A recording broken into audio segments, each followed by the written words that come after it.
Well, good afternoon, everyone. Thank you so much for coming here today. It's great to be seeing so many people out to support something that is very important to the members of ACOR, but also to this organization.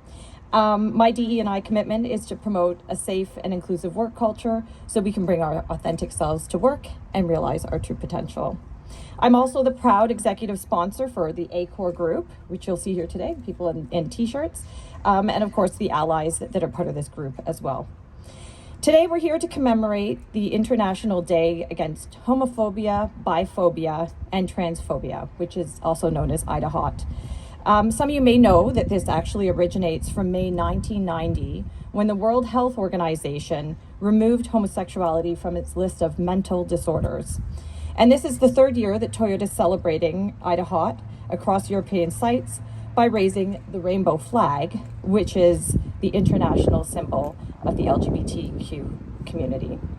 So living in Belgium, which is rated as one of the main countries in Europe for LGBT protection, you might wonder whether Idahot is really necessary. Especially when you work at a place like this where we're so inclusive and we have so many people that'll come out to be part of this. But I'd like to read two passages from the 2023 annual review by the ILGA, which is the International Lesbian, Gay, Bisexual, Trans, and Intersex Association in Europe. And forgive me, I'm going to read this. In the past 12 months, there has not only been a stark rise in violence against LGBTI people, but in the severity of that violence. In particular, an activist was tortured and murdered by relatives in Azerbaijan. In Oslo, 2 were killed and 20 wounded after an attack outside an LGBTI bar.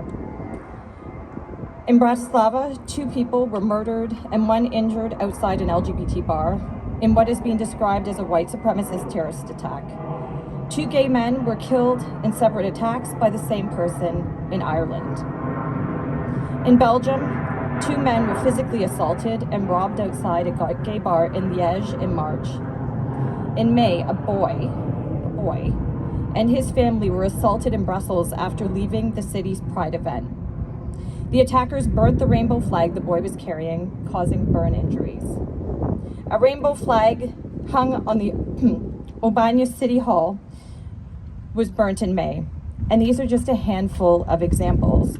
So when people say, why are we raising the flag? Why is this important? It's because if you're a member of this community, it can be a really scary thing because you don't know how people are going to treat you. There's an actual threat of violence that many of us would never have to experience in our daily lives. And that's why as an employer, it's really important that we have this real inclusive work culture and that Toyota sends a clear message that we don't tolerate unequal treatment, discrimination, and hatred. This is a place of inclusion. And every one of us can play a part in making Toyota a great place to work for the LGBT community. This Saturday, ACOR will be at the Belgian Pride March in Brussels, and please come if you can join. I know we'd love to have you there. And also please join the ACOR Teams channel if you're not already a member and make your voice heard as the voice of inclusion. This is a place too where you can ask questions, you can make suggestions, and quite frankly, you can learn a lot as well. So also look out for Pride Month activities, take part and encourage your colleagues to attend as well. And thank you for making the time to come here today and for making every day as inclusive as possible for all members of the various communities that we have here. And with this, I would like to raise the flag as a reflection of the inclusive culture and how proud we are at TME.